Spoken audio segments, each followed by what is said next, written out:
Hi, I'm Caroline Williams. You're watching The 13th Wolfman. Oh, oh, oh, oh! Hey, everybody's 13th Wolfman. You know, I have with me today, I have Caroline Williams. Yes, that Caroline Williams. TCM 2, Howling 2, Stepfather 2, Hatchet 3. Welcome to Sit Down, Caroline. Thank you very much. Yeah, one of the, I mean, I've been a fan of yours forever. One of the movies that we didn't really get to talk about on Wicked Horror, Stepfather 2. Yeah, Terry O'Quinn, he's got to be like some, something to work with, huh? You know, that was before he hit really big on Lost. The guy paid dues for a very long time. Oh, yeah. At the time that we were shooting Stepfather 2, he was living at Chesapeake Bay with his family, and his kids were small. And as dedicated a family man as you would ever find, he really was the perfect guy to play the stepfather in Joe Rubin's original. And then our follow up, directed by Jeff Burr. Honestly, I felt like it's one of the most perfect scripts and one of the most perfect sequels that really brings it uh, that really kept up the tension and the scares and the suspense of the first film. Meg Foster is in it. I got to work with her for the very first time in that film. I had a great time. I had a great part. It was written by John Auerbach, who never wrote another screenplay, which is utterly mysterious to me because I thought it was one of the best screenplays I'd ever read. And the story holds together perfectly. It's got that sardonic humor and that twisted humor that the stepfather had from the first film. Yeah. Um, I thought it was just a fantastic follow up. I'm very, very proud of it to this day. I can see why. I mean, honestly, the first movie was creepy as hell, Just and this superbly done, superbly done. And based on a true story out of Washington State where you live. Joseph List had bought an extravagant home with this wonderful inlaid Tiffany glass skylight in the middle of the ballroom. The house had a ballroom. And I think this was around Tacoma, Washington, possibly. I think it was Tacoma. okay. And Yeah. he murdered his entire family over debts and ran off, lived anonymously for another 20 years, married somebody else before he finally got busted and for murdering the first family. So Joe Yeah. Rubin's inspiration was a true life case out of Washington State. We grow them weird here. I mean, honestly, Bundy. I, We've got Bundy. We've got the Green River Killer. We got Joseph List, and Manson even spent some time up here. My God. Listen, it's that those gray overcast skies. If you're not an opium addict, you're going to be a murderer, man. Well, I'm not an opium addict, and I've been a Washingtonian my whole life. Yeah. Listen, it's one of the most beautiful places I've ever been. And when the sun is shining, there's really nothing like it. Those piney woods and Yeah. the coastline, it's one of the most beautiful coastlines I've ever seen. That in Oregon. I mean, those trees, those redwoods, geez. It's amazing. That's what I love about this state, But yeah, so your career started out in the '70s, No, it did and not. One of no, one of IMDb's many errors. I was not in the movie Smile. I when in 1975 I was a senior in high school. But I can't tell you how many times people have brought the Smile poster to me. I have told them I was not in this movie, and they've asked me to sign anyway. So I do, yeah, but I'm not in the movie. My career actually began, I would say, in 1983 is when I first started taking acting classes. I'd been working at a film production company, and we had lots and lots of out of towners coming from Los Angeles all the time. And every time anybody came to town, they would say, "Wow, you've got something cool going on. You should be an actor." And I finally thought, I think I'm going to try it. And I looked up the acting schools, found the best one in town, because I mean, it was Houston, Texas. It wasn't a showbiz town. Started taking acting classes, and within 6 months, I got hired by Louis Malle for Alamo Bay, and I played opposite Ed Harris and Amy Madigan. And that was a big Hollywood experience. It was based on a New York Times Magazine article, so it was very high profile. It was very political, and it got a lot of attention, that film. And Louis Malle was a world famous international film director.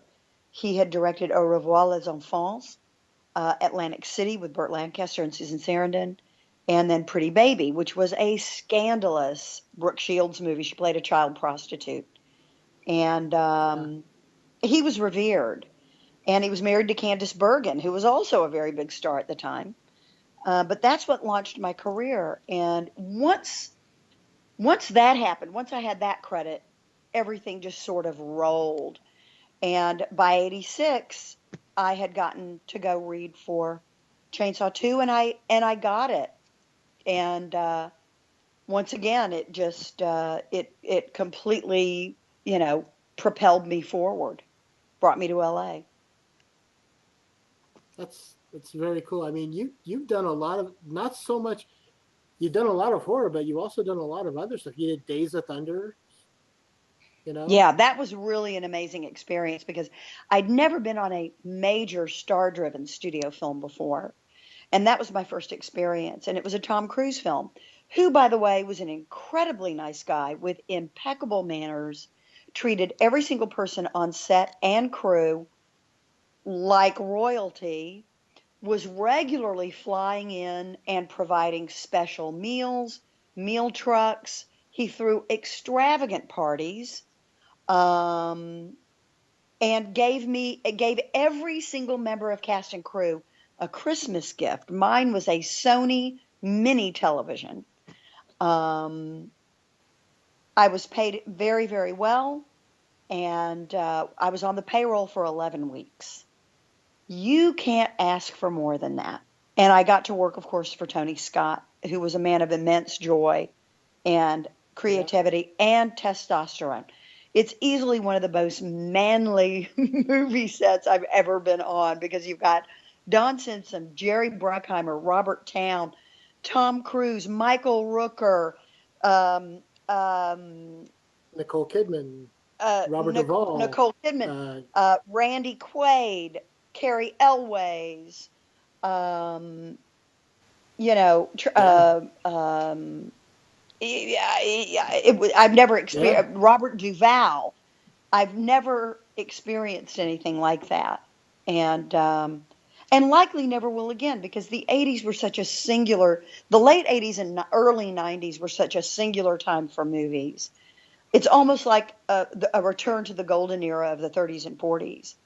Literature, art, magazine articles. It was just a great time to have really, really great material. And Tom Cruise, obviously, one of the biggest movie stars we've ever had. Yeah, but the guy that played your husband Michael is Rooker, now absolutely. is one of the biggest names in zombie history now. In zombie history and in Guardians of the Galaxy, the big I blue know Guardians. guy. Yeah, Yondu. Um, yeah, Michael has taken it all the way. He is now easily star power wise. He's about as close as you're going to get to a franchise player like Tom Cruise. Um, I don't want to pile on to Tom's Scientology beliefs. They were not No, in evidence at the time that I was there.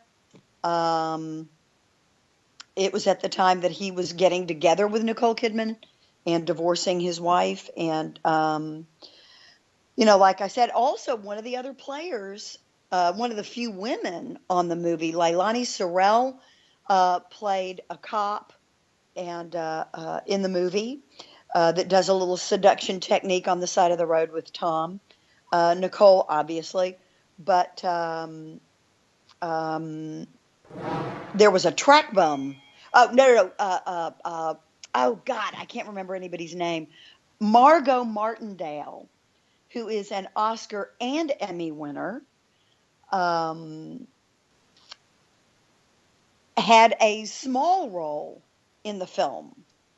I was credited before she was. And her career has gone on to be something extraordinary as well. So, yeah, that was a very, very impressive experience. It's just, I mean, I'm look. You look at your IMDb, and you've got to work with like some of the biggest names. I mean, one of the things I think is cool is you were on an episode of Diagnosis Murder. You worked with Dick Van Dyke. That cast was so amazing because basically it was the entire cast of Laugh-In from the late 60s. Ruth Buzzy guested on that episode. Joanne Worley guested on that episode. Artie Um, Johnson. Say again? Artie Johnson, right? I'm not sure. My scene, I had a scene with Dick's son, who was one of the series leads on the show. But to be able Right. to sit and listen to Dick Van Dyke and Ruth Buzzy tell stories about Paul Lynde getting picked up for hustling boys in Provo, Utah, was one of the Oh more my God. notable experiences that I've had backstage on a television show.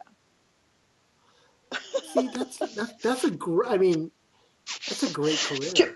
I I mean, mean, look, I honestly, got you've to had. say that sentence on your show tonight. I mean, dude, Yeah. how many people can say that? Oh, I know. That's great.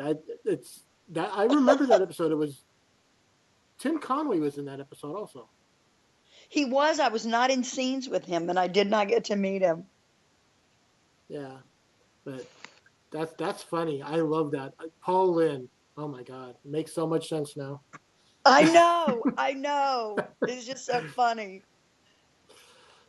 So let's I talk will about. say too, speaking of stars from the golden era that are just absolutely exemplars of Hollywood success and achievement, I did 2 episodes of Murder She Wrote with Angela Lansbury, and that's also that is bucket list material. She is still alive and she is still acting. But to hear her, I shot an episode of Murder She Wrote that was directed by Walter Grauman, who was one of the primary directors on the Twilight Zone television series under Rod Serling. He was noted for directing Five Characters in Search of an Exit. To listen to Walter and Angela Lansbury and William Wyndham talk Oh to tell wow. their stories was what I mean. I think of it now, I get tears in my eyes. I'm sitting there listening to Hollywood history, Hollywood movie and television history. Angela Lansbury was nominated for an Oscar playing Lawrence Harvey's mother in The Manchurian Candidate. I just watched that movie on Turner Classic Movies again the other day. And talk about horror. It's one of the most chilling performances any woman will ever give on screen. When I think of her, when I think of Billy Whitelaw playing the nurse, the nanny from The Omen, when I think of Ellen Burstyn from The Exorcist, when I think Yes. of Lynn Shay from the Insidious series, it's just I come from a legacy of great players. I've been exposed to great players and great actors. Um, I've gotten to observe their work habits. I've gotten to watch how they learn their lines. I've gotten to pick up their little tips and their little bits of advice and their little stories. And it's going to make a great book someday. I'm not going to be writing it anytime soon, but it will make a good book someday. Yeah. I would read it. That's the kind of stuff that I revel in. I love that classic Hollywood stories. Oh, And absolutely. And the thing is as people's ages overlap and as each person's exposure to what constitutes the golden era of Hollywood for them. I grew up with actresses like Betty Davis, Joan Crawford, Barbara Stanwyck, Katharine Hepburn. Those are the actresses that I've patterned myself after. Elizabeth Taylor, Anne Bancroft, um, Those are the Yeah. actresses those are the women I always wanted to be. But as my career in horror has progressed and I've been exposed to actresses like Billie Whitelaw and actresses like Ellen Burstyn and Lynn Shay, Dee Wallace, Barbara Steele, um, meeting these women and learning about everything that they've accomplished. I have to say, I feel privileged, very, very privileged to have met these women and to have been able to see their work and experience their work firsthand. Um, Yeah. it's a No, I legacy that you want to do honor to. You want to hold in very high esteem and emulate. yeah, no, I agree. I mean, I grew up in a I'm I'm just like 10 years younger than you. So I grew up in a time where when you what we didn't always have cable. So if you watched movies, you watched classic movies like Dead End with Humphrey Bogart and the Dead End Kids, Oh, on the local channel. absolutely. So I grew up in That's a one of time my where I favorite had. movies. Oh yeah, Oh, yeah, Dead End yeah. with the Dead End Kids? Oh, absolutely. One of my very, very favorite movies. I think that's William Wyler was the director of that. Yeah, I believe Who he directed was. that? Yeah, Yeah. but I it mean, was just it was just something. It was like that time where I got to appreciate movies from before my time, and so it made me love movies of all periods. one of the things that I find about Dead End, it is so contemporary. You can go It really back to the is. 30s and look at young men with no fathers, loose on the street, contrasting cheek by jowl with the incredibly privileged. Those themes endure. Human nature is unvarying and unchanging in many ways, and the circumstances that that people live within in this country, uh, in many ways, remain the same. Those inequities, those inequalities, um,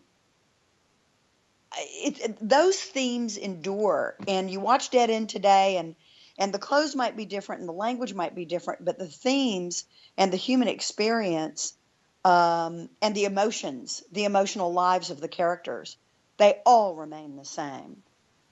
Oh yeah, and you get Leo Gorcey. Oh my God. Oh my God. Sylvia Sidney, as the Yeah, good girl gone bad. Beulah Bondi as the embittered, angry, sad, scared mother whose son went wrong, who joined a gang. I yeah. mean, Hans Hall is Angel. yes, absolutely. Yeah. I mean, it's that's why they're great classics. That's why they endure. Yeah, I agree. Uh, I'm pretty sure I'm keeping you from something, so I'm gonna wrap it up for the night. I thank you so much for coming on. I love talking about all the movie stuff with you. Uh, if pe- if people are Well, looking for you, where can they find you on the internet? I'm sorry, say again? If people are looking for you, where can they find you on social media, the internet? I have all my addresses are the same on Instagram, Twitter, and Tumblr.